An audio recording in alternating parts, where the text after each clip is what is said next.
Você está ouvindo o História FM.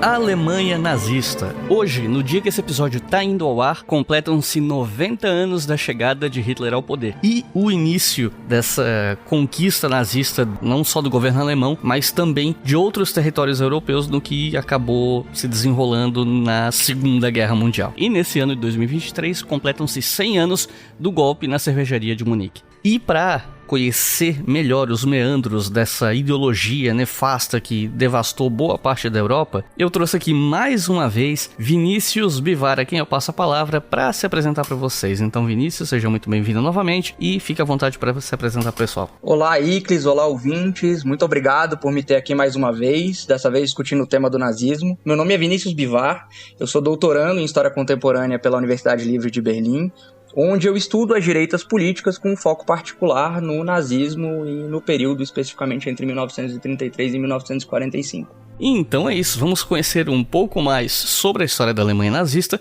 depois que eu falar para vocês da nossa campanha no Apoia-se. Afinal de contas, é a nossa campanha no Apoia-se que financia esse projeto. Se você acha que é importante financiar projetos educacionais gratuitos que são disponibilizados para todo mundo ouvir de graça, você pode apoiar o nosso trabalho em apoia.se/obrigahistoria, com qualquer valor via boleto ou cartão a partir de R$2 por mês. E se você puder apoiar com R$5 ou mais, você pode ouvir os episódios com antecedência. E os nossos novos apoiadores e apoiadoras são Ana Cruz, José Jardim, Luiz Rezende, Lucas Urio e Thiago Lopes. Muito obrigado, pessoal, são vocês que financiam esse projeto e permitem que tanta gente possa ouvir o História FM gratuitamente. E se você não pode apoiar mensalmente, você pode fazer isso via Pix com a chave leituraobrigahistoria@gmail.com. Caso seja melhor para você fazer um apoio pontual ou você quer apoiar com um valor maior, assim, uma vez só, como algumas pessoas gostam de fazer, fica aí a chave Pix para você colaborar conosco, leituraobrigahistoria@gmail.com.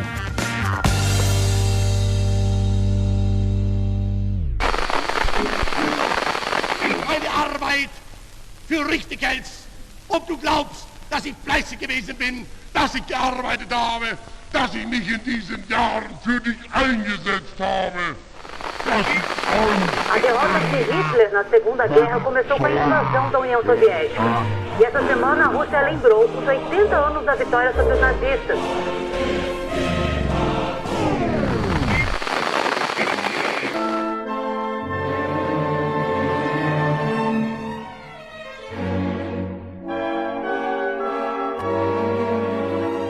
Bom, para começar essa conversa, eu acho que dá para começar pelo óbvio, né? Que é saber quais são os primórdios do nazismo, né? Quando é que o nazismo surge exatamente? Por quais motivos? E quando ele começou, ele era do mesmo jeito que viria a ser quando ele chegou no poder? Essa é uma pergunta bastante interessante, Cris. Eu acho que a gente pode dividir essa resposta em dois aspectos. Talvez o primeiro aspecto, um aspecto ideológico, né, mapeando aí quais seriam as origens ideológicas do nazismo, e num segundo momento falando do nazismo enquanto movimento propriamente dito e da formação do partido na década de 20. Mas vamos começar pela ideologia.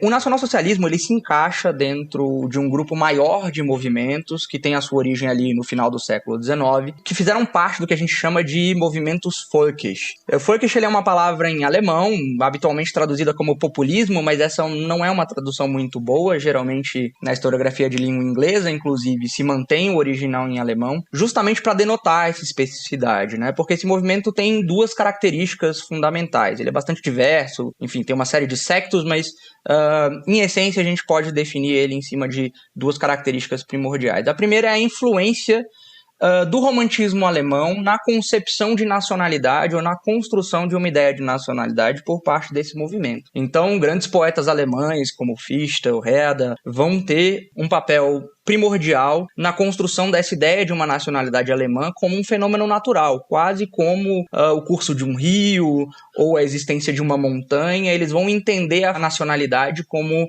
fruto da geografia, fruto das relações entre as pessoas, mas sobretudo, e a gente está falando de pessoas que têm uma relação íntima com a língua, a nacionalidade ela vai ser determinada acima de tudo para esses dois, por exemplo, e para alguns que vieram depois deles, o próprio Hegel vai adotar uma postura semelhante, através da língua. A língua vai ser o fator determinante da nacionalidade para esses pensadores do movimento, pensadores, poetas, enfim, literatos do romantismo alemão. E isso vai ser incorporado por esses movimentos, né? A ideia, por exemplo, do agrarismo, de uma sociedade alemã idealizada com base no medievalismo agrário, o trabalhador rural como uma espécie de símbolo dessa nacionalidade. Todos esses são elementos que vêm do romantismo alemão e vão ser incorporados dentro dessa fundamentação ideológica que vai eventualmente compor os movimentos folkish de maneira mais ampla e o nazismo em particular. E o segundo aspecto que é importante, que também tem origem no século XIX, sobretudo com o desenvolvimento da universidade, do campo das ciências naturais e a apropriação por parte das ciências humanas de método das ciências naturais, numa tentativa de replicar as ciências naturais, é justamente o social-darwinismo, a eugenia, que vão levar ao racismo, que é uma das características absolutamente fundamentais do nazismo quando a gente discute esse regime, né? Então, as ideias de Gobineau, de Chamberlain, a respeito das teorias raciais, da superioridade ariana, do progressivismo darwinista, ou seja, a ideia de que as sociedades caminhariam cada vez mais para um desenvolvimento racial e genético, que é parte da fundamentação da eugenia, né? Todos esses são aspectos que vão compor um quadro do que a gente chama de nacionalismo folkish, né? Que é essa base que vai fornecer o fundamento para o nazismo posteriormente na década de 20. Então já mencionei o agrarismo, a mitificação do passado, a construção de um passado comum que remonta aos povos arianos que migraram para a Europa, passando pelos povos germânicos, através dos seus heróis nacionais, como é o caso do Armínio, que é um herói nacional bastante importante ainda na Alemanha, passando por questões de gênero, então o papel da mulher na sociedade, o homem como o trabalhador rural que vai plantar e trabalhar com a cultura da terra enquanto a mulher fica em casa, responsável pelo cuidado da casa e dos filhos, o próprio autoritarismo, o antissemitismo e várias outras características que depois vão se desenvolver a partir desses dois aspectos e vão contribuir com a formação ideológica do que a gente vai conhecer posteriormente como nacionalsocialismo, né? Mas enquanto movimento, a história do nacionalsocialismo ela é mais recente, né? Ele surge na década de 20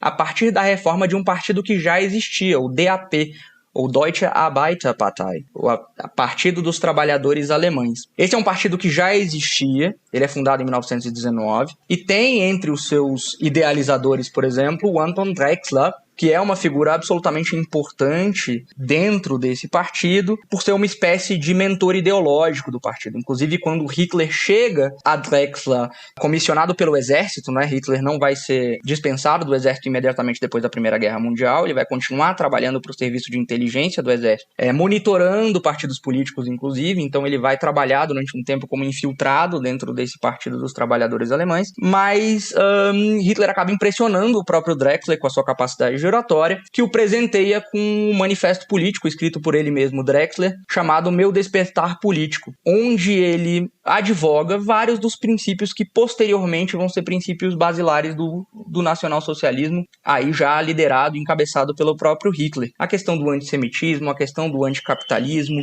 a questão do antimarxismo, todos são princípios que já vão estar presentes nesse manifesto político do Drexler e que o Hitler, inclusive, vai manifestar posteriormente, dizendo que já concordava com muitas dessas ideias e que o atrai ao partido é o fato justamente de que ele já partilhava de muitas dessas ideias quando ele teve o primeiro contato com o Partido dos Trabalhadores Alemães. Porém, a partir da saída de Hitler do exército, Hitler passa a se dedicar completamente a atividade política. E é nesse contexto que ele se envolve de maneira mais próxima com o partido acaba mudando de nome, vai de Partido dos Trabalhadores Alemães para Partido Nacional Socialista dos Trabalhadores Alemães. Deixa aí uma anedota de que o Hitler, inclusive, não teria gostado muito da inclusão desse socialista no nome do partido, mas acabou aceitando como uma forma de atrair apoio por parte da classe trabalhadora, né? Lembrando que o Partido Nazista, nesse momento, disputava com o partido de esquerda o voto da classe trabalhadora, sobretudo urbana e fabril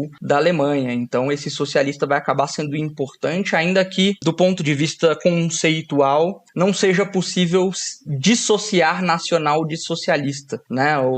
Esses não são conceitos separáveis, como inclusive a gente tratou no outro episódio que a gente gravou sobre a economia alemã. Eles são conceitos que só podem ser entendidos em conjunto. E a partir dessa entrada do Hitler no partido são desenvolvidas as bases, né, do que viria a se tornar o Partido Nacional Socialista através do programa de 25 pontos, né? Esse é talvez o principal documento desse momento fundacional do partido, onde a gente tem um vislumbre do que seriam as principais ideias. Então, entre esses 25 pontos, a gente tem, por exemplo, a unificação de todos os alemães étnicos, né? A gente tem que lembrar que a Alemanha acabou se unificando em uma configuração territorial mais ou menos semelhante ao que a gente tem hoje, né? Exceção ali de partes da Polônia, mas que havia populações falantes de alemão na Áustria, na Tchecoslováquia, e parte do programa do partido incluía justamente a incorporação de todas essas populações e, possivelmente, dos seus territórios a o que seria a Alemanha. A abolição do Tratado de Versalhes também é outro ponto absolutamente fundamental, é um dos aspectos que vai contribuir justamente para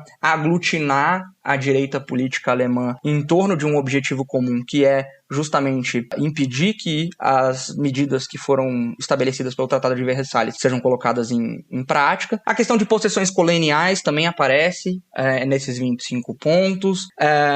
A exclusão daqueles que não são considerados membros da nação, né, e sobretudo judeus, eles citam os judeus nominalmente nesse caso. Então a ideia de que pessoas que não são consideradas alemães, do sentido racial, teriam, por exemplo, a sua nacionalidade revogada, os seus passaportes revogados, enfim. Essa também é outra questão que está presente nesses 25 pontos. E a questão da autoridade limitada e do poder centralizado, né? A ideia do estabelecimento de um regime autoritário também já estava presente nesses 25 pontos. Mas falando sobre as diferenças, acho que ao longo do programa a gente vai ter um pouco mais de tempo para destrinchar vários desses aspectos. Os ouvintes vão ter uma ideia melhor de como esses 25 pontos foram sendo adaptados, alguns foram sendo abandonados na medida em que Hitler primeiro chega ao poder em 1933 e até o fim do seu governo ali em 1945.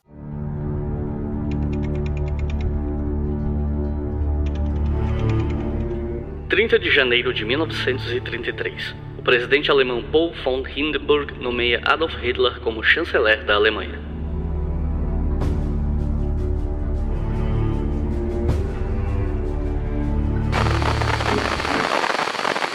Eu ia fazer uma pergunta mais específica sobre a vida do Hitler até os anos 1920, mas eu resolvi deixar isso de lado porque um dia eu quero fazer um episódio mais biográfico sobre Hitler, né? Então vou guardar um pouco disso pro futuro. E aí minha próxima pergunta é sobre o Putsch de Munique. O que é que foi isso? Por que isso aconteceu e qual foi o resultado dele? Bacana. Então, Iclis, basicamente o Putsch de Munique foi um movimento armado que ocorreu em 1923 e que tinha como objetivo claramente tomar o poder na Alemanha. Ele tinha como inspiração a marcha sobre Roma do Mussolini, que tinha acontecido um ano antes, e tinha ali como pano de fundo a disputa de poder, a instabilidade política que marcou a Alemanha nesse contexto do entre-guerras. A gente comentou no episódio anterior que esse período de 23 e 24 é um período que a Alemanha estava passando por uma instabilidade política muito grande, sobretudo questionamentos vinculados à inflação galopante pela qual a Alemanha passava naquele momento. Então, o pano de fundo que vai levar a essa tentativa de golpe é justamente destituir o que os nazistas chamam de criminosos de novembro, uma referência à Revolução de Novembro, que foi o processo pelo qual a Alemanha passou de uma monarquia a uma república entre 1918 e 1919. Então o objetivo último dessa revolta armada, desse movimento armado, era fazer de Munique uma espécie de base, tomar primeiramente o poder em Munique e fazer de Munique uma espécie de base para eventualmente no futuro tomar o poder em Berlim, né? E aí, quando eu falo futuro, a gente está falando de um futuro bem próximo. A ideia era efetivamente marchar sobre Berlim, depor o governo do chanceler social-democrata Friedrich Ebert e estabelecer um novo governo liderado pelos nazistas em toda a Alemanha. Né? Esse movimento foi um movimento que foi rapidamente reprimido pela própria polícia local de Munique, então não teve grandes repercussões para além de uma agitação localizada, muito fruto da ausência de planejamento e da falta de orientação. Né? Não havia um plano concreto de como chegar a Berlim ou de como se tomaria o poder naquele contexto. Foi simplesmente uma ação que foi executada por impulso diante da inação, inclusive, das próprias autoridades de Munique. Hitler esperava um certo apoio por parte das lideranças locais nesse projeto de tomar o poder em Berlim. Isso não aconteceu e ele decidiu efetivamente tomar para si a responsabilidade de executar essa tentativa de golpe que acabou fracassando e o levando à prisão, na prisão de Landsberg, pouco tempo depois. E enquanto ele esteve preso por causa dessa tentativa de golpe, ele escreveu o primeiro volume do livro Mein Kampf, né? Qual é o conteúdo desse livro? E ele foi de fato importante para o nazismo como ideologia, ou o pessoal dá mais crédito do que o livro de fato merece? Em termos de conteúdo, né, ele é um manifesto político que faz uso de uma narrativa autobiográfica. Né? Ele toma várias liberdades criativas, inclusive, para criar ou construir uma imagem idealizada do próprio Hitler. Então, quando a gente analisa esse livro, por exemplo, como fonte, é preciso um cuidado adicional justamente para checar com outras fontes a veracidade de determinadas informações, porque muito do que está ali, na verdade, é uma construção do próprio Hitler com o objetivo de se colocar como uma liderança ou mostrar a sua trajetória de iluminação política, né, e como se deu esse processo de iluminação política que ele descreve ali naquele manifesto. Mas do ponto de vista de conteúdo, como você pergunta, basicamente ele apresenta um fundamento ideológico de algumas das principais ideias que vão ser esposadas pelo próprio nazismo. A questão do antissemitismo é muito presente. O Hitler faz uma referência expressa ao primeiro encontro que ele teve com um judeu quando ele ainda morava em Viena. Ele dá uma grande importância para essa experiência que ele teve em Viena no livro, aponta alguns referenciais ideológicos. O próprio prefeito de Viena, o Karl Lueger, que era uma figura conhecidamente antissemita, né, e do qual o Hitler, segundo ele no próprio livro, incorporou, né, parte desse pensamento antissemita, fruto não só desse contato com Karl Lueger, mas também do contato pessoal, segundo ele, com os judeus e dos questionamentos que ele se fazia em relação ao que era um judeu e qual era o caráter de um judeu. O antimarxismo também está muito presente, então a ideia de que judaísmo e marxismo são, na verdade, duas faces da mesma moeda e duas partes de um mesmo problema. Né, parte do que viria a ser a ideia do judeu-bolchevismo como inimigo do próprio regime nazista e como inimigo da raça ariana, bem como o anti-eslavismo, uma visão de mundo baseada na competição entre raças, né? Isso é muito importante, a gente falou um pouco sobre isso também no episódio sobre economia nazista, onde a gente cita que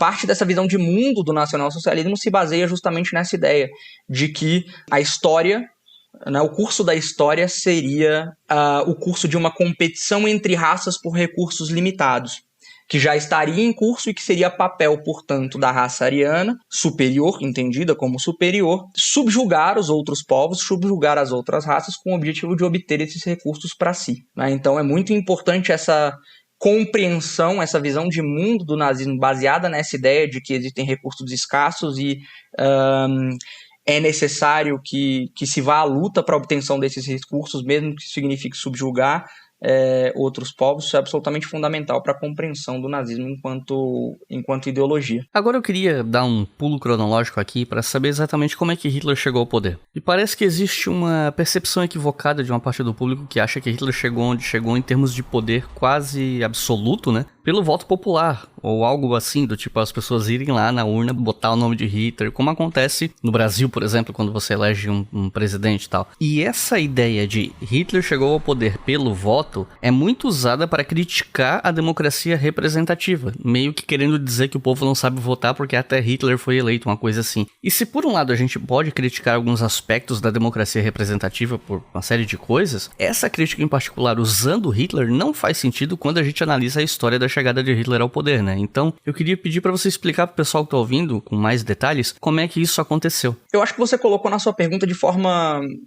muito apropriada, Iclis. Essa crítica que é feita à democracia usando Hitler como exemplo, ela é uma crítica, no mínimo, imprecisa, né? Já vou tratar aqui com mais detalhes de como foi esse processo, o que não significa necessariamente que a democracia representativa não tenha problemas, que não se possa eleger por meio da democracia representativa uma figura abominável, indesejável.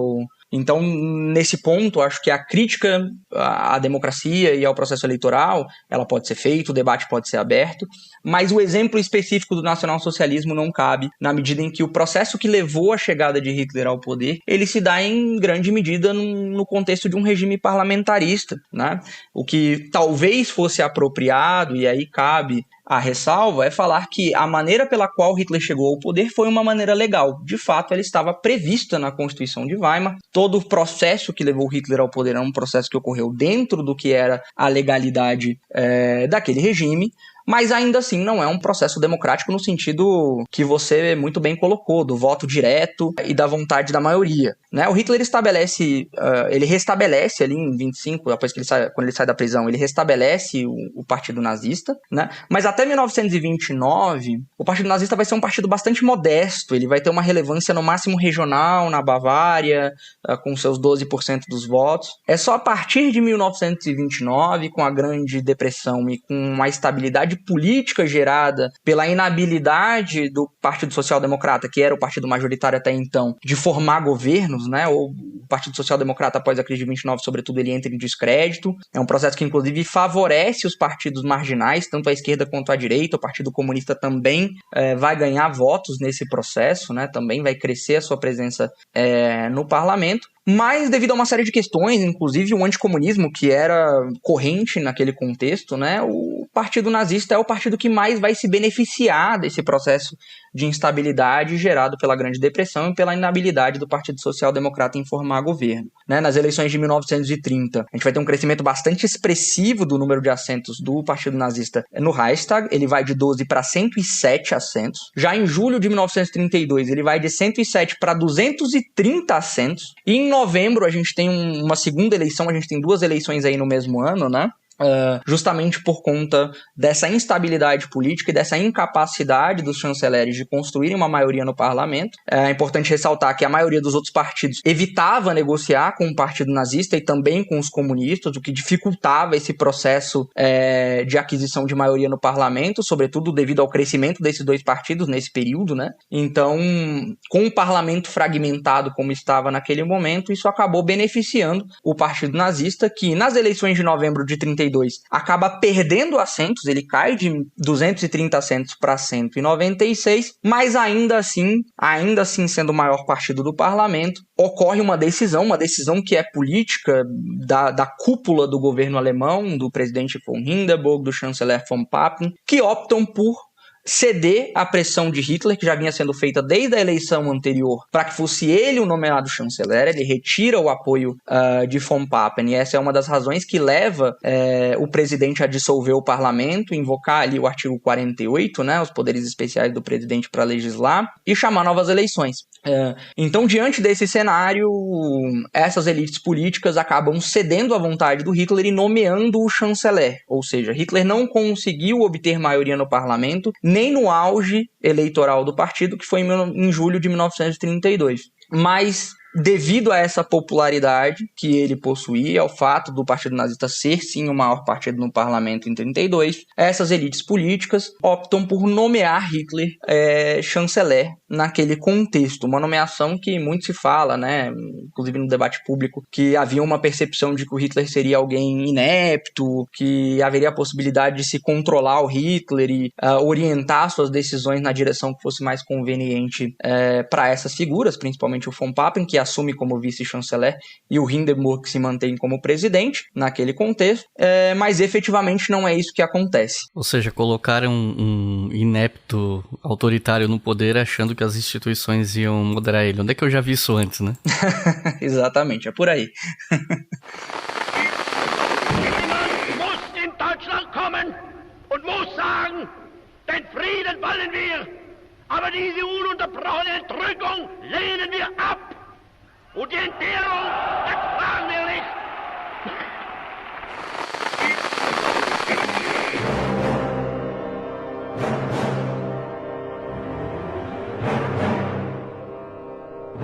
E como é que foi o processo que culminou com o governo de Hitler deixando de ser um governo regular, digamos assim, e virando uma ditadura? Quais os incidentes e manobras legais que foram usados para isso? Então, Iclis, no caso, o que o Hitler vai fazer essencialmente, ele vai se aproveitar de uma série de eventos para consolidar esse poder que ele vai receber das mãos do Hindenburg e do von Papen. Num primeiro momento, ele vai nomear pessoas de confiança para cargos estratégicos, né, sobretudo no caso do Ministério do Interior, que controlava o aparato policial do Estado, então ele vai colocar alguém de confiança, no caso o Göring, ali no Ministério do Interior para dar esse suporte, mas ele se beneficia de uma série de outros eventos que vai acontecer entre 1933 e 1934. Primeiramente, o incêndio no Reichstag, que é um evento bastante controverso. Especula-se inclusive que os próprios nazistas tenham sido responsáveis por incendiar o prédio do parlamento alemão, mas o fato é que os comunistas vão ser responsabilizados por esse evento, né? Hitler vai se aproveitar desse contexto de insegurança, instabilidade, comoção nacional devido ao incêndio que tomou conta do parlamento alemão, para culpar os comunistas e, se aproveitando desse controle que já possuía sobre o aparato policial do Estado, conduz uma espécie de expurgo de lideranças comunistas que vão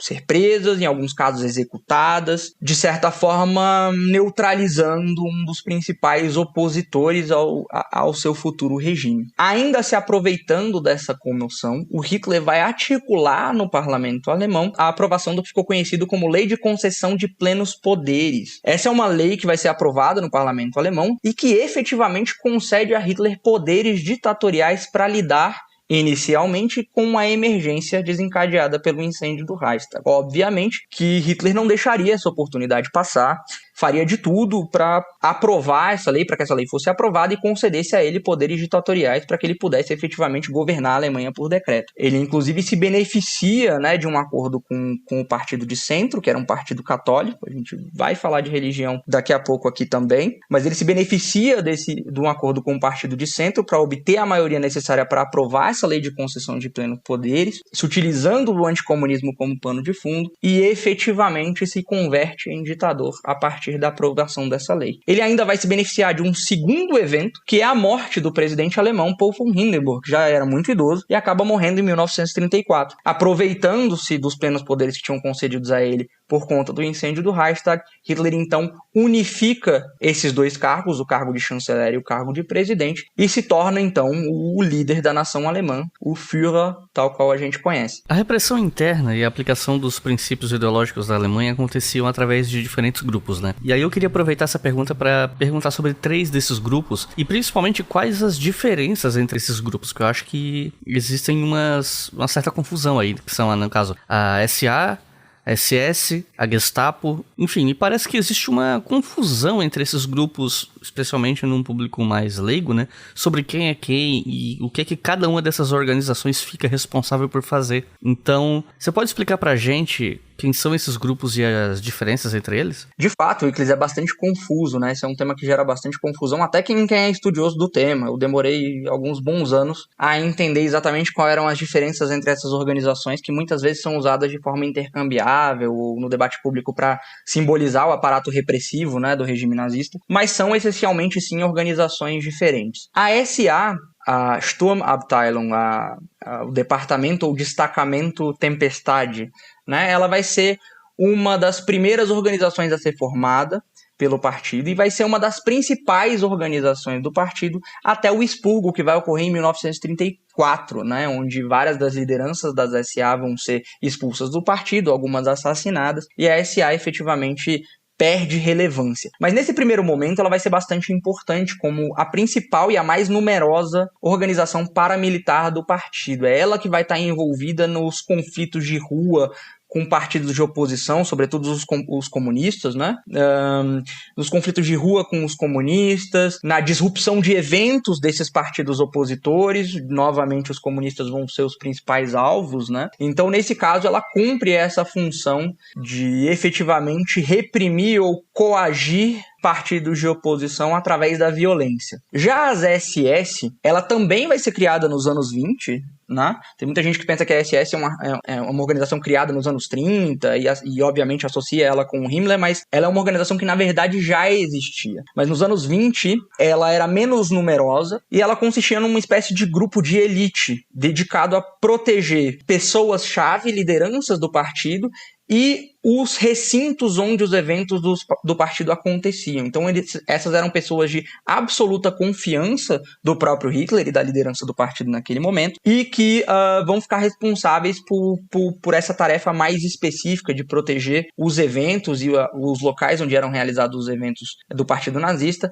e as principais lideranças do partido, né? A partir de 1929 ela vai ser reformada, o Himmler vai se tornar uma figura relevante dentro das SS, ela vai ganhar relevância, e com a queda de prestígio das SA em 1934, ela vai assumir muitas das tarefas que eram antigamente da SA, né? O patrulhamento, policiamento, enfim, uma série de atividades que num primeiro momento eram estabelecidas como da jurisdição da SA, vão passar então a ser responsabilidade da SS. Já a Gestapo, ela é criada em 1933, ela já surge no contexto do processo de ascensão dos nazistas ao poder em 33, e ela é criada pelo Göring como uma espécie de combinação das agências de polícia da Prússia, né? Então ela tem uma origem como uma organização independente e localizada, né? Ela tem esse caráter mais regional. Mas a partir de 1934, ela é inserida no organograma da SS, ela passa a fazer parte da SS, tendo essencialmente duas responsabilidades. A primeira é o policiamento político, ou seja, o monitoramento de opositores políticos, o controle das ideias políticas em meio à população através da repressão, e o trabalho de inteligência policial. Esse também vai ser um segundo aspecto que vai ficar sobre a responsabilidade da Gestapo a partir de 34, aí já como parte de uma organização maior, né? A SS basicamente vai engolir todas as outras organizações desse aparato repressivo do Estado. A Gestapo, no caso da Gestapo, não vai ser diferente. –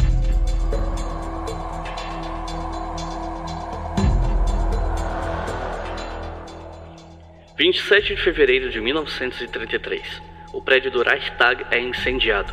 Um comunista neerlandês, Marinus van der Lubbe, foi culpado pelo incêndio, e o incidente abriu caminho para a perseguição de comunistas na Alemanha.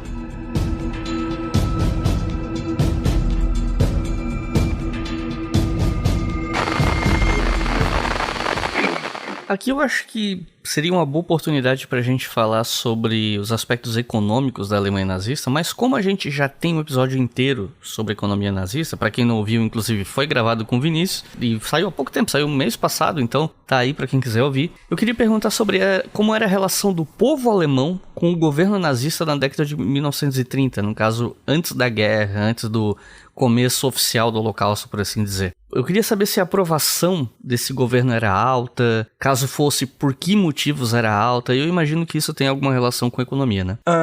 Essa é uma pergunta bastante complicada de responder, Iclis, né? O próprio Ian Kershaw, que é um dos principais historiadores que trabalha sobre esse tema, ao refletir sobre as pesquisas ligadas à opinião pública, ele fala que é muito difícil auferir o que seria a opinião pública durante o regime, né? Mesmo em 33 a gente tem, por exemplo, eleições, mas já não são eleições consideradas democráticas. O nacionalsocialismo já tem praticamente controle sobre o aparato do Estado, de forma que ele consegue coagir a população a votar majoritariamente no partido nazista, né? Então eles acabam inclusive tomando o controle do parlamento a partir de 1933, nesse contexto onde o Hitler já controlava as instituições de maneira muito estrita. Então é muito difícil a gente precisar qual seria essa relação ou qual seria a opinião de grande parte dos alemães em relação ao nazismo. O que é possível dizer, contudo, é que ainda que boa parte dos alemães não apoiasse o nazismo de forma fervorosa ou não tivesse um ímpeto partidário muito grande, a população, e uma parte significativa da população, tolerava o regime, né? Justamente trazendo à tona o debate econômico, né? Esse foi um momento de recuperação econômica, isso levou a um incremento de bem-estar para um segmento específico da população, né? É importante a gente sempre frisar que, no caso da Alemanha nazista, o que se entende por população é um segmento muito circunscrito ligado à questão racial, né? O alemão entendido como como um grupo racial, como um conjunto racial da população, portanto minorias como os judeus, os próprios ciganos, os eslavos, já não tinham acesso da mesma maneira a já não colhiam os frutos da mesma maneira desse incremento de bem-estar econômico que ocorreu nesse período aí após a ascensão do nazismo no poder. Então, nesse contexto, a gente pode falar, eu acho que o que a gente pode falar é isso, é basicamente que não necessariamente o grosso da população alemã apoiava o regime fervorosamente ou tinha interesse em se juntar ao partido, mas ainda assim é possível afirmar que existia uma parcela da população alemã que tolerava o regime e colhia os frutos positivos do autoritarismo implementado pelo Hitler a partir de 1933. Né? E acho que cabe uma menção aqui, enquanto uma nota de rodapé, para o fato de que existiu uma resistência também ao regime, né? Sobretudo num momento posterior. A gente vai ter uma série de organizações, como a Rosa Branca, que vão lutar contra o nazismo, distribuir material de propaganda, a própria igreja vai fazer resistência, a igreja tanto católica quanto a igreja evangélica vão ser focos de resistência contra determinadas medidas do regime, né? Então não foi um regime que simplesmente contava com a conivência da totalidade da população alemã, existiu ainda que minoritária uma resistente ao regime, e é importante a gente mencionar isso aqui no programa. O governo nazista tinha um projeto expansionista, claro, e houve tanto um grande programa de rearmamento do país quanto a anexação de territórios, até mesmo antes da Segunda Guerra começar oficialmente, de acordo com o marco da invasão da Polônia, que normalmente a gente toma como começo da guerra, né? Pensando 1º de setembro, antes disso, nós já tínhamos aí exemplos de expansão territorial. Você pode explicar para a gente como é que foi esse rearmamento e esse expansionismo? Claro, Iclis. Então, iniciativas no sentido de violar os preceitos do Tratado de Versalhes e rearmar a Alemanha, elas na verdade inclusive precedem o nazismo. Já em 1931, já havia denúncias contra o governo alemão por tentativa de rearmar o país em violação ao que prescrevia o Tratado de Versalhes. Mas esse é um processo que se acentua de maneira muito expressiva a partir da chegada de Hitler ao poder, né? Sobretudo porque, relembrando aquilo que a gente já falou nesse episódio, o que seria o objetivo primordial do regime, né? Era essencialmente a aquisição de recursos através da expansão territorial, sobretudo para o leste da Europa. Então esse vai ser o primeiro grande foco de expansão do regime, os territórios no leste, que eram territórios de populações de origem eslava, que eram considerados, né, Untermensch, ou sub-humanos, assim como todos aqueles que não eram arianos. Então esse vai ser o primeiro grande foco da expansão do nazismo, né? Com o objetivo claro de adquirir território para obter os recursos desse território e, através desses recursos, prover alimentos, serviços, roupa para a própria população alemã. Então esse era o objetivo primordial. E o rearmamento, obviamente, esse objetivo é se expandir territorialmente, é adquirir território no leste da Europa. O rearmamento ele era absolutamente essencial para esse objetivo. Até por isso ele vai haver esse incremento na política de rearmamento tão expressivo a partir da ascensão do Hitler ao poder em 1933. E isso se dava de uma série de maneiras, né? Sobretudo da criação de empresas de fachada que eram utilizadas pelo governo nazista para financiar esse esforço rearmamentista, né? A gente tem um caso bastante emblemático da MEFU, que era uma empresa de fachada que encomendava em grandes quantidades armamento para algumas das principais empresas alemãs, a Krupp, a Siemens, a Rheinmetall. Várias dessas empresas, inclusive, existem até hoje. E essa empresa o fazia através da emissão de notas promissórias, de dívida, né? Dívida essa que era financiada pelos cofres do governo alemão. Então essa era uma maneira de rearmar a Alemanha, né? Uma maneira que o regime encontrou de rearmar a Alemanha sem chamar a atenção das outras potências para o fato de que isso estava ocorrendo na escala em que estava ocorrendo naquele momento, né? Organizações civis também foram utilizadas no treinamento de tropas, por exemplo, né?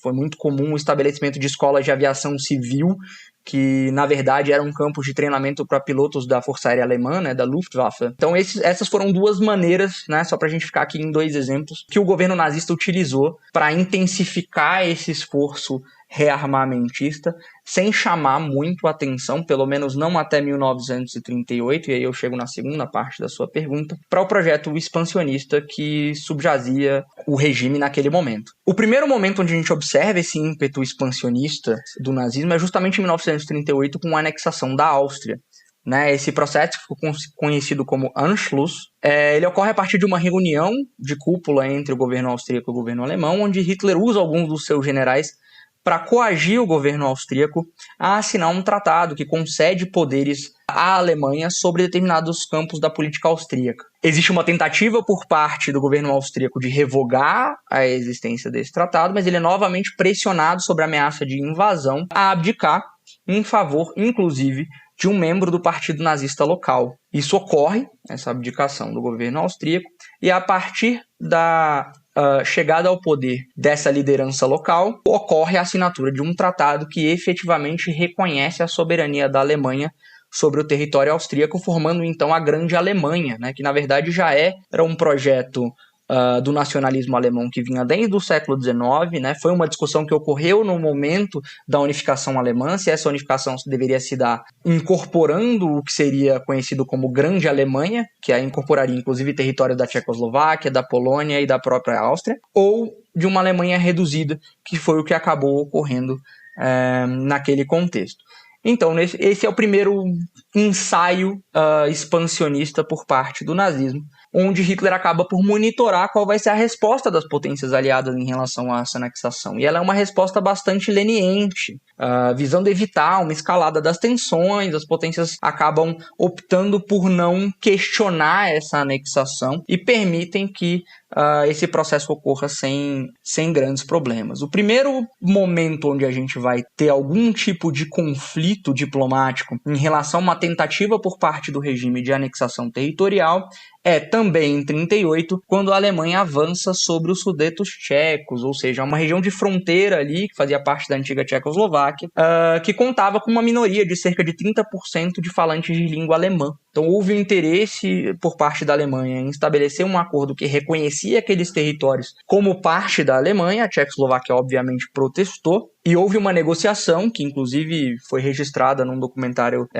do Netflix muito bacana, sobre as negociações que ocorreram em Munique nesse contexto, e acabou levando a, enfim, novamente uma tentativa de apaziguar os ânimos por parte, sobretudo, da Inglaterra. O chanceler inglês ele teve um papel bastante destacado nas negociações, acabou sendo uma das figuras que advogou a concessão territorial dos Sudetos para a Alemanha, com o objetivo de evitar, novamente, uma escalada das tensões e um potencial conflito entre a Alemanha e as demais potências europeias. Contudo, pouco tempo depois, já em 1939, vai eclodir uma nova crise diplomática. A Alemanha novamente vai testar as águas e avaliar até que ponto ela conseguiria conduzir o esforço expansionista sem levar a um conflito, ainda que Hitler descreve isso, inclusive, no seu segundo livro. Hitler entendesse esse conflito como inevitável, né? Esse conflito viria, o objetivo do rearmamento é justamente preparar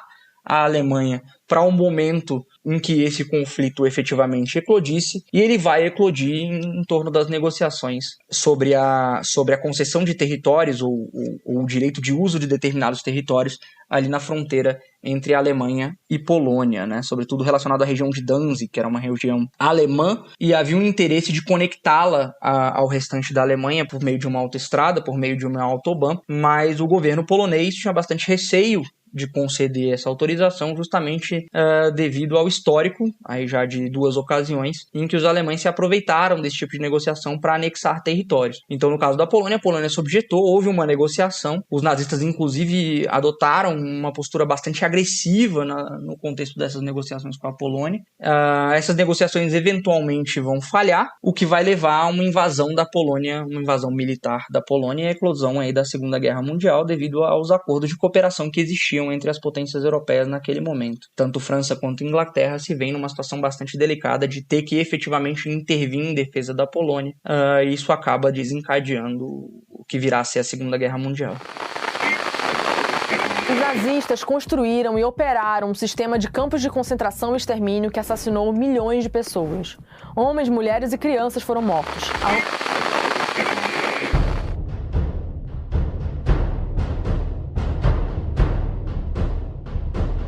Um aspecto da Alemanha que me parece meio polêmico nesse período nazista é a relação do nazismo com a religião. Algumas pessoas acusam a Igreja Católica de conivência, outros apontam que ela teve uma postura mais crítica ao nazismo e que teria havido perseguição religiosa na Alemanha. E quando se fala de religião, ainda tem toda a questão da simpatia do nazismo em relação ao paganismo, ao ocultismo. E aí eu queria te perguntar sobre essa relação do nazismo com a religião e com essa coisa de ocultismo, enfim. Bacana, de fato, Iclis, esse é um tema bastante complexo, né, e é necessário ter muito cuidado para se evitar determinadas generalizações a respeito de como os atores se comportaram em relação ao regime. A gente mencionou, por exemplo, numa resposta anterior, que a Igreja Católica foi instrumental na consolidação do poder de Hitler por meio do partido de centro, né? Houve uma negociação ali no parlamento e o partido de centro aceita apoiar a lei que concede plenos poderes a Hitler em troca da assinatura de uma concordata entre o governo alemão e a Santa Sé, que estabelecia a não intervenção do governo alemão nos assuntos da Igreja e, da mesma forma, a não intervenção da Igreja nos assuntos do governo alemão. Obviamente, a gente sabe que a situação é muito mais complexa e, efetivamente, o que vai ocorrer do ponto de vista religioso é uma tentativa de nazificação da religião. Hitler, em particular, era muito próximo do cristianismo e incorporou a moral cristã, a moral e a ética cristã como preceitos fundamentais do ordenamento social do regime, né? Mesclado, obviamente, com elementos da teoria racial nazista, enfim, todos esses aspectos que são absolutamente centrais ideologicamente para o partido e que vão ser incorporados, né? Vão formar esse espécie de cristianismo sincrético durante o período em que Hitler vai ocupar a cadeira mais alta do poder na Alemanha. Né? Então a gente tem esse caso concreto, por exemplo, do partido de centro, que é católico, sendo instrumental para a consolidação de Hitler no poder. Mas, ao mesmo tempo, padres católicos também foram algumas das principais figuras de destaque da resistência contra o nazismo, se opondo a algumas das medidas mais virulentas do regime, como o caso da eutanásia. O próprio cardeal, o Faulhaber, ele é um dos cardeais que vai tentar mediar essa relação entre a igreja e o regime, se opondo abertamente a determinadas medidas, né? Eu citei o exemplo da eutanásia, que é um caso emblemático onde a igreja católica intervém. E algo muito semelhante vai acontecer com a igreja evangélica. A gente também vai ter segmentos dentro da igreja protestante alemã, né? Da igreja evangélica, apoiando o nazismo, e outros pastores que vão fazer parte da resistência, que vão falar abertamente, inclusive alguns vão ser colocados serão futuramente colocados em campos de concentração por conta da sua posição contrária aos objetivos do regime, né? Então é sempre complexo quando a gente traz o assunto religião, porque a Igreja Católica, assim como a Igreja Evangélica, não teve uma posição unitária, né? Ela adotou posições distintas em momentos diferentes do regime.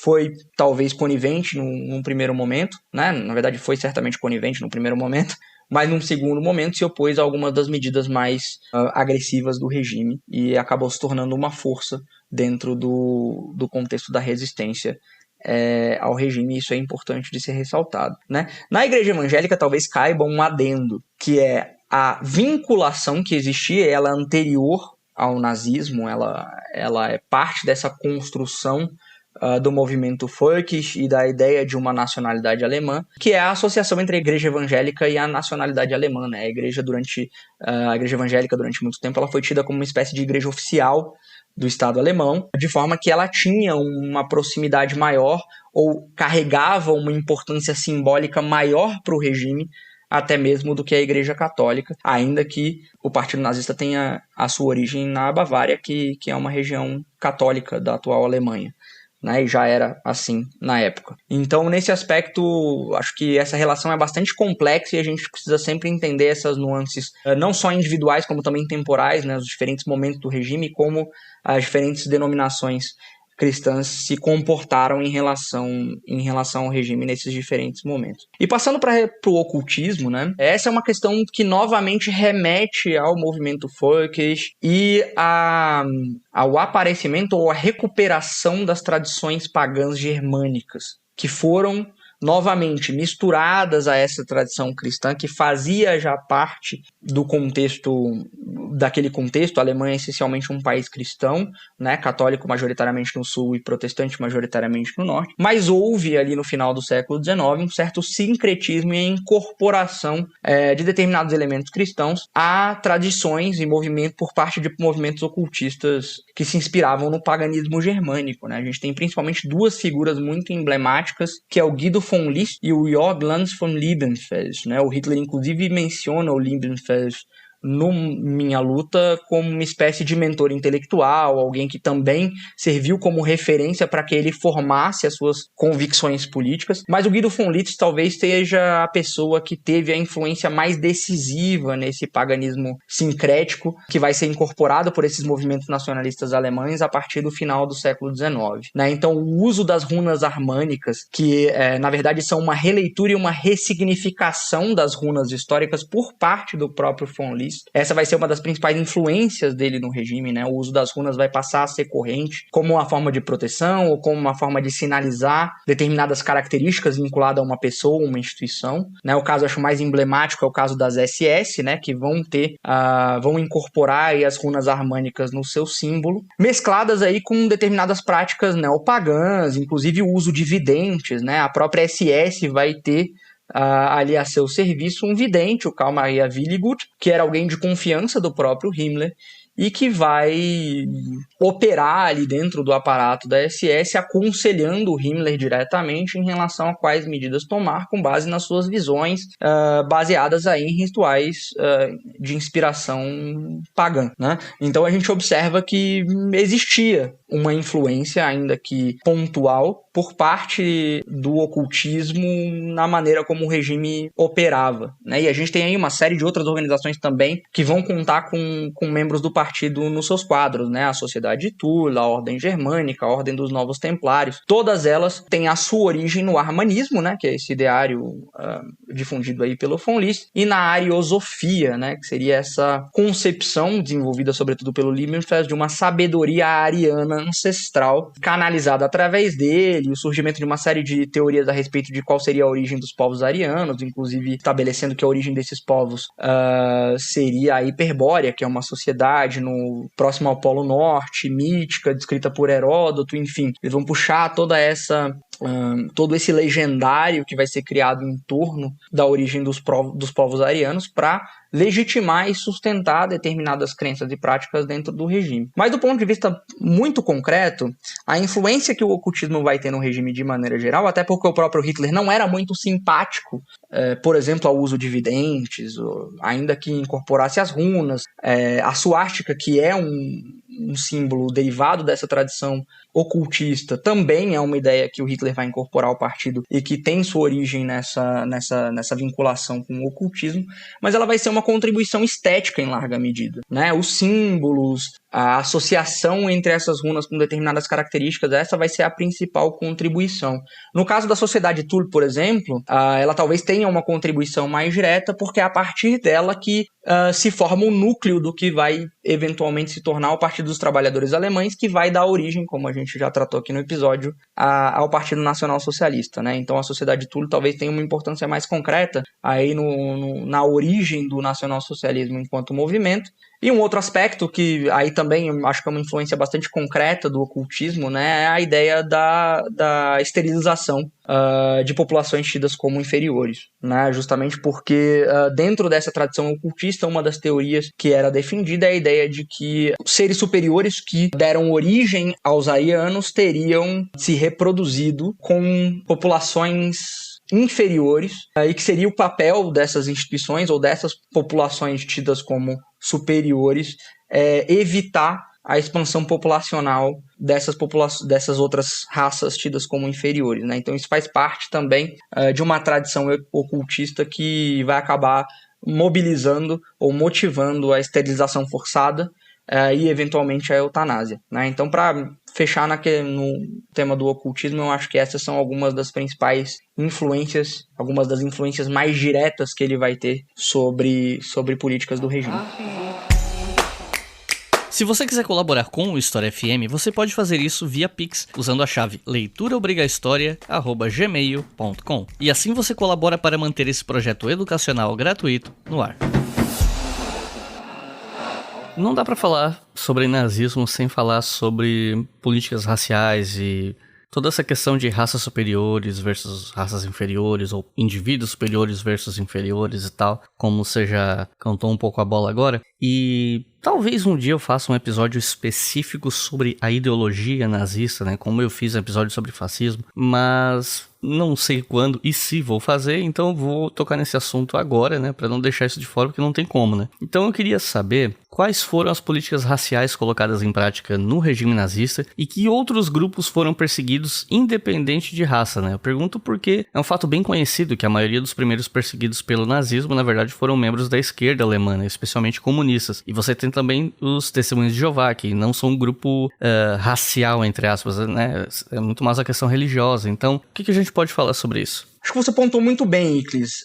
Num primeiro momento, né, a gente mencionou aqui o incêndio do Reichstag e como os comunistas acabaram sendo responsabilizados por esse evento, né? A repressão vai se concentrar, sobretudo, nesses grupos, né, na esquerda de maneira mais ampla, mas sobretudo nos comunistas. Então eles passam a ser os principais alvos de perseguição e inclusive vão ser os primeiros a serem internados em campos de concentração, né? O campo de concentração de Dachau, que fica próximo a Munique, é um dos primeiros a ser estabelecido, né, de um complexo de campos que vai se expandir vertiginosamente nos anos seguintes, e ali, majoritariamente, sobretudo nesse primeiro momento, serão feitos prisioneiros os prisioneiros políticos, né, aqueles conhecidos como inimigos políticos do regime. Mas essa ameaça ela acaba sendo neutralizada de forma muito rápida. Já nos primeiros anos do regime, o movimento comunista ele é relegado à ilegalidade, acaba atuando na resistência, mas de maneira muito incipiente, até porque parte dos seus quadros havia sido ou preso, ou assassinado, ou se exilado, né? Então acaba, enfim, tendo uma capacidade limitada de resistir ao regime nesse primeiro momento. Então, a partir da neutralização dessa ameaça tida como mais imediata dos comunistas, o governo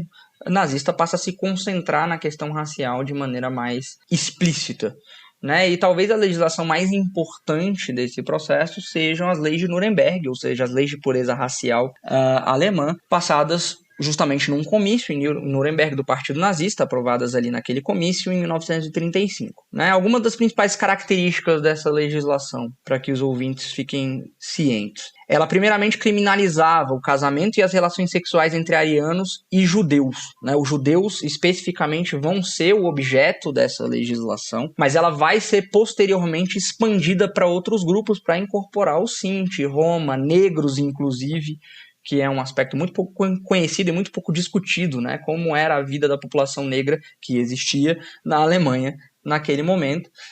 E os negros, obviamente, vão ser também alvos das políticas de pureza racial, sobretudo ali na região do Reno. Né? Houve um momento de ocupação do Reno ali por parte da França e tropas senegalesas foram utilizadas durante essa ocupação do Reno, que acabaram, enfim, se relacionando com mulheres alemãs e gerando filhos que eram vistos por essa legislação como impuros e deveriam, portanto, sofrer consequências semelhantes a desses outros grupos, tal qual estabelecido na lei de Nuremberg. Né? E nesse sentido, talvez o principal ponto, né, a principal chave da lei de Nuremberg é entender o que era considerado como um ariano ou como um alemão, né, já que essas coisas eram tratadas pelo regime como sinônimos. E basicamente poderia ser considerado alemão aquele que tivesse até um avô judeu. A partir de 2 avós judeus, essa pessoa já era considerada miscigenada, e a partir de 3, se ela tivesse os 4 avós judeus, obviamente ela seria considerada judia. Né? Então, um avô judeu, essa pessoa seria considerada alemã, poderia ser considerada ariana. 2 a 3, ela seria considerada miscigenada, e os 4 avós judeus, ela seria considerada como judia. Então, a lei estabelece, inclusive tem um gráfico bastante conhecido, né, onde ela explica, onde o regime explica como se dava essa classificação. E a partir da aprovação dessa lei, né, que é talvez a lei mais importante do regime, ocorre uma série de alterações na legislação alemã, no sentido de restringir cada vez mais a participação, sobretudo de judeus, mas também de outros grupos, na sociedade alemã e no mercado de trabalho. Logo após a passagem das leis de Nuremberg, a aprovação das leis de Nuremberg, a gente tem a reforma da lei de nacionalidade, que na prática remove daqueles considerados judeus à nacionalidade alemã. Em 1936, os judeus vão ser, então, removidos do mercado de trabalho, grande parte das profissões liberais, profissões vinculadas ao próprio governo alemão, os judeus vão ser impedidos de assumir vagas nessas profissões. E a partir de 1937, aí a gente tem efetivamente uma segregação de convívio. Aí a gente passa a ter judeus sendo obrigados a segregar-se em bairros específicos, a não se relacionar ou não frequentar os mesmos lugares que arianos. É o caso, por exemplo, de médicos, é o caso, por exemplo, de escolas. A gente passa, então, a ter uma segregação de fato e de iure também, né? Uma segregação legal dos judeus em relação aos arianos. E em 1938 a gente tem uma última restrição que na prática já ocorria, né, que era um impedimento formal de que judeus participassem de concessões públicas, né, de que eles assinassem contratos com o governo ou obtivessem financiamento do governo para qualquer tipo de projeto pessoal. Então a gente tem um paulatino incremento a partir de 1935, essa é de fato o marco fundamental, né, as leis de Nuremberg são de fato o marco fundamental dessa discriminação com um caráter majoritariamente racial, mas que também, como a gente citou nessa resposta, incorpora outros grupos, né, não necessariamente raciais, é o caso dos inimigos políticos, é o caso dos homossexuais, que também vão ser aprisionados, vão ser colocados em campos de concentração pelo regime, né? Então, nesse contexto, a gente observa uma paulatina radicalização da política racial do regime, até que em 1941, após a invasão da União Soviética, a gente tem efetivamente a deflagração do que o regime chama de solução final, né, que é o efetivo projeto de extermínio, sobretudo da população de origem judaica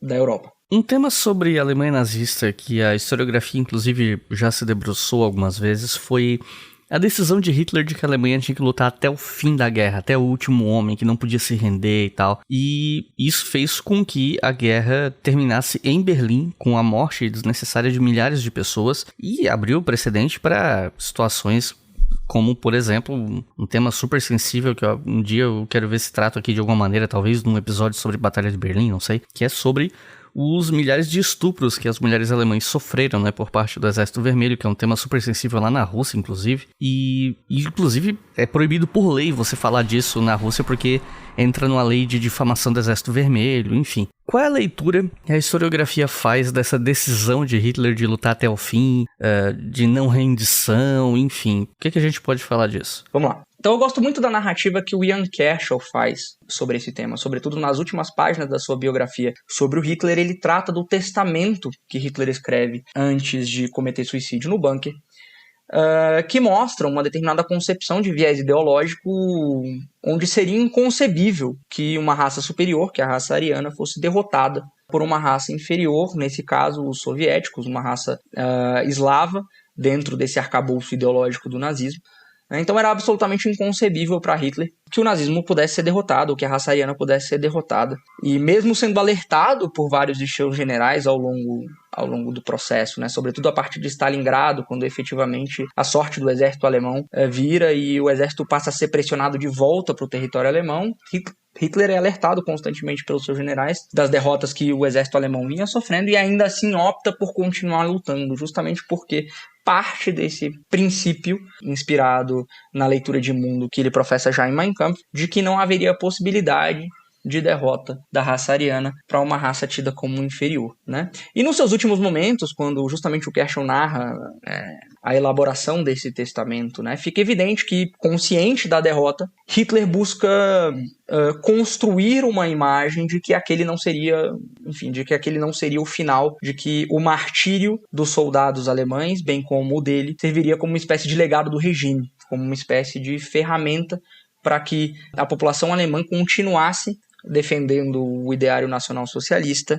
e, em última instância, atingisse esse objetivo, né, que fazia parte dessa teleologia nazista de vitória sobre as raças inferiores, aquisição de espaço vital e aquisição dos recursos necessários para a subsistência da população alemã, né? Então é nesse sentido que eu acredito que o consenso da historiografia hoje enxergue esse ímpeto por parte do Hitler de lutar até o final. E em relação a essa observação que você fez sobre o Exército Vermelho, acho que vale uma nota, né? O Exército Vermelho tinha um histórico de ser um exército bastante violento e bastante brutal, inclusive alguns dos oficiais de mais baixo escalão optaram também pelo suicídio, em parte para não cair nas mãos do exército soviético, né? Porque havia era muito presente na mentalidade do exército alemão a ideia de que eles seriam humilhados, de que eles sofreriam todo tipo de violência por parte do Exército Vermelho se fossem capturados. Então, se no caso do Hitler a gente tem essa tentativa de envolver num verniz ideológico a decisão de lutar até o final, de cometer suicídio,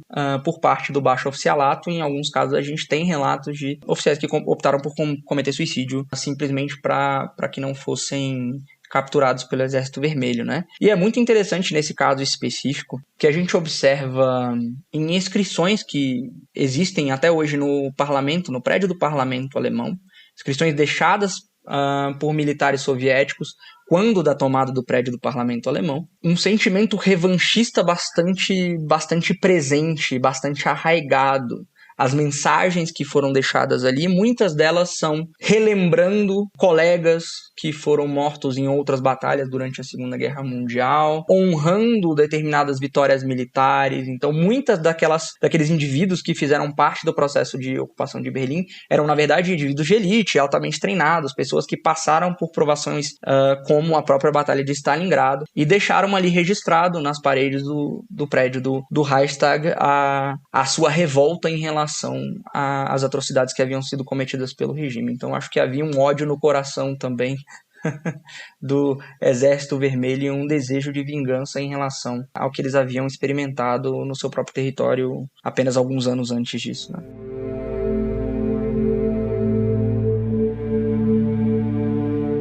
Primeiro de setembro de 1939, a Alemanha nazista invade a Polônia. A escalada dos eventos após essa invasão leva à Segunda Guerra Mundial.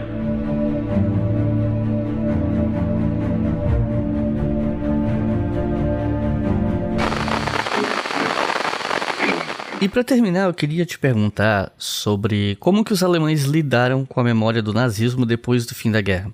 Isso levando em conta que o país foi dividido em dois, cada lado lidou de uma maneira diferente, né? E aí eu queria saber como é que os alemães do lado ocidental e do lado oriental lidaram com a memória do nazismo, dos crimes de guerra, da conivência de milhares de habitantes para com o nazismo e a memória do Holocausto. Esse é um aspecto muito curioso, Icles, e de fato é muito pertinente chamar a atenção para a divisão das Alemanhas, já que a memória do nazismo e a memória do Holocausto, sobretudo, ela vai ser tratada de maneira diferente, né? Na Alemanha Oriental, né, no território soviético, a gente vai ter uma memória mais ligada à vitória dos soviéticos sobre o exército nazista na Segunda Guerra Mundial, uma certa sensação, uma tentativa de construção de uma identidade com o próprio Exército Vermelho e com a União Soviética como vitoriosos. Então, uma desvinculação através dessa associação desse passado nazista, de forma que ele não vai ser tratado de uma maneira tão profunda quanto ele vai ser na Alemanha Ocidental, onde já num primeiro momento a gente vai ter políticas de desnazificação coordenadas pelos aliados. Então, nesse primeiro momento, a gente tem treinamento de oficiais, retreinamento de oficiais, a escolha de lideranças políticas de acordo com a associação ou não associação com o regime, programas de visita a campos de concentração para que os alemães vissem em primeira mão as atrocidades que foram cometidas, né? Então, houve uma preocupação muito grande, já no imediato pós-guerra, de construir uma memória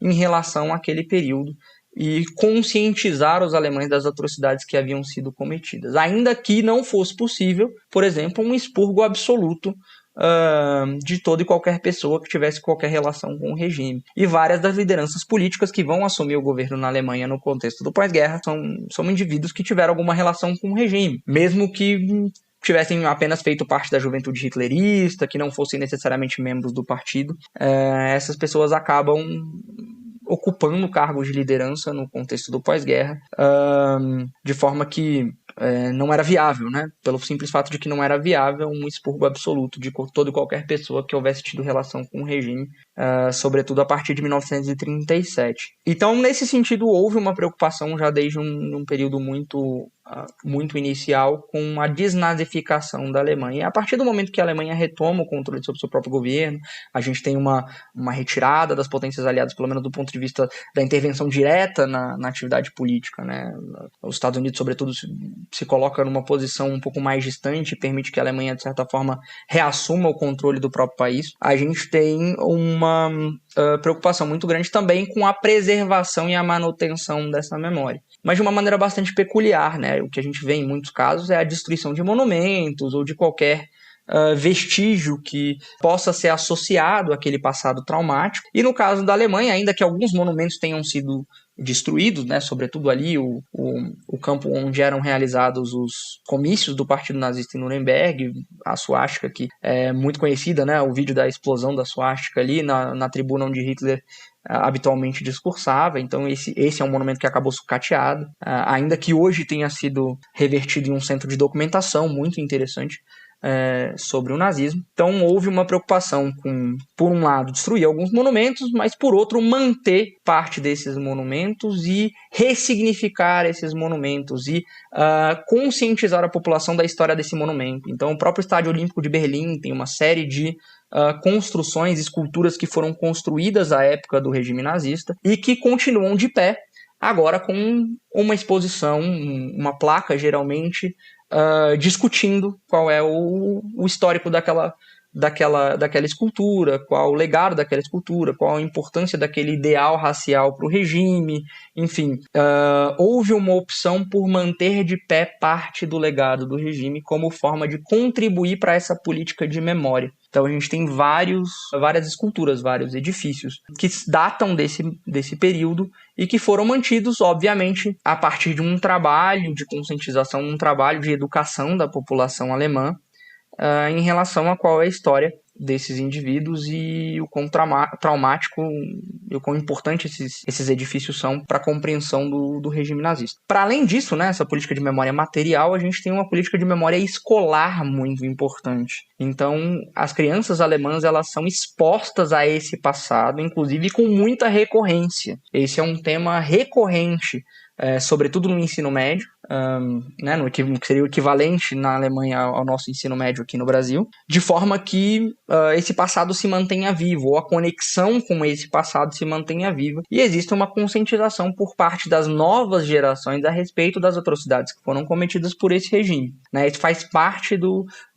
currículo escolar, e é uma parte bastante significativa do currículo escolar das escolas alemãs, justamente lidar com esse passado, com as diferentes facetas desse passado, e não permitir que simplesmente pela distância temporal o comprometimento das novas gerações em não repetir o que foram as atrocidades cometidas pelo nazismo esmoreça. Então, nesse sentido, também existe essa conjugação entre uma política de memória material e uma política de memória escolar, uma política de memória acadêmica. Então, a gente tem também arquivos, instituições governamentais, privadas, que financiam pesquisa na área de história com o objetivo de elucidar qual foi o papel daquela instituição durante o regime, qual foi a atuação dela, qual era a ligação dela com o regime. Isso também é bastante importante. Existem várias fontes de financiamento do próprio governo alemão para que esse passado não seja esquecido, né? Inclusive no sentido de estabelecer a memória institucional de determinadas instituições. O projeto mais recente, talvez, seja o projeto do Ministério das Relações Exteriores alemão, que deu origem a um volume editado por algumas dos principais nomes da historiografia do nazismo, a respeito especificamente da atuação do Ministério das Relações Exteriores durante o regime nazista, né? Então, acho que nesse sentido a Alemanha, ainda que alguns aspectos dessa política de memória sejam discutíveis, existe uma reação recente em relação à onipresença desse passado, e uma tentativa, sobretudo ali depois da queda do Muro de Berlim, de desvinculação das novas gerações desse passado, né? A ideia de que essas seriam as gerações que não teriam mais relação com o passado nacional-socialista ou com a divisão das Alemanhas, que elas poderiam reconstruir um certo senso de pertencimento. A Copa de 2006 foi muito importante, que foi vencida que ocorreu na Alemanha, justamente porque houve uma retomada dos símbolos nacionais, o uso da bandeira, enfim, uma série de eventos que acabou contribuindo,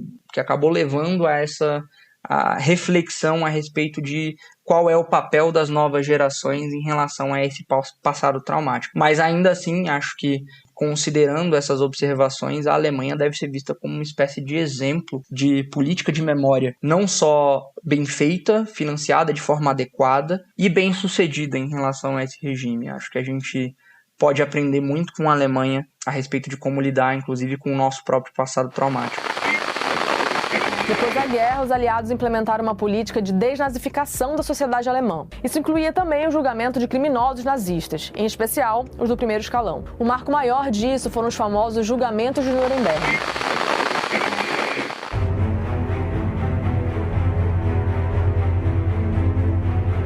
Recomendações de leitura para quem ouviu até o final, se interessou, quer estudar mais sobre o assunto, e esse é um assunto que tem muita coisa publicada no Brasil, né? Enfim, se você tivesse que recomendar até 3 livros para quem tá começando, o que você recomenda? De fato, Iclis, esse é um assunto que tem uma bibliografia extensíssima, e eu vou tentar aqui, justamente devido à disponibilidade de trabalhos, vou tentar não me repetir em relação ao episódio passado, né? Para quem tiver interesse, volta lá no episódio sobre economia nazista, em que eu recomendei algumas obras específicas sobre esse tema, mas aqui eu vou recomendar essencialmente 3. Primeiro, a biografia do Ian Cashel, que eu citei em uma das minhas respostas. Eu acho que é uma das mais completas e mais extensas, inclusive, biografias publicadas a respeito do Hitler, escrito por um dos historiadores que talvez seja o principal nome dos estudos sobre o nazismo no mundo, né, ainda hoje. O segundo livro, infelizmente eu não localizei uma tradução em português. Eu acreditava que existia uma tradução em português desse livro, mas eu não localizei.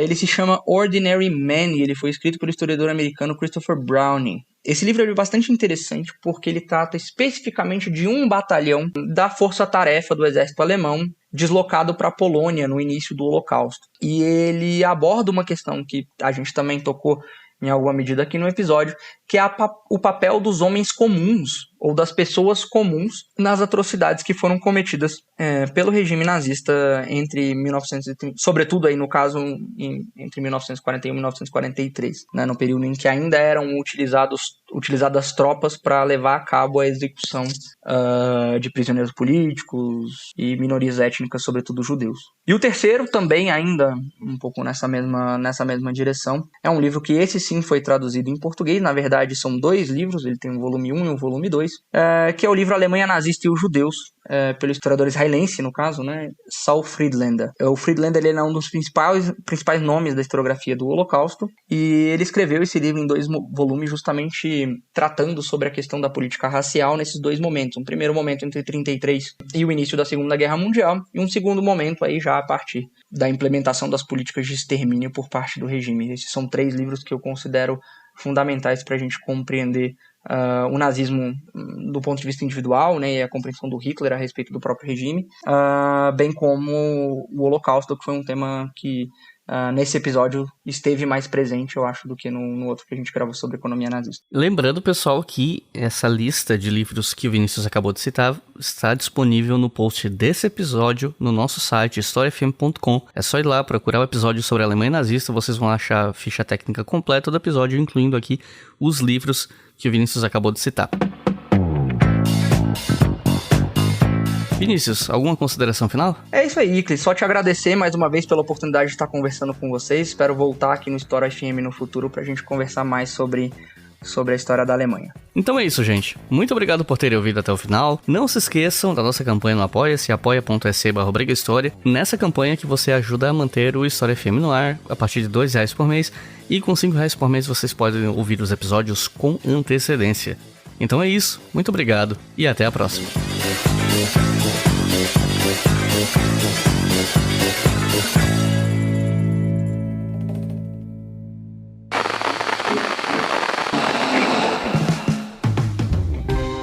Este podcast foi financiado por nossos colaboradores no Apoia-se. Acesse apoia.se/obrigahistoria e contribua para manter este projeto educacional gratuito no ar.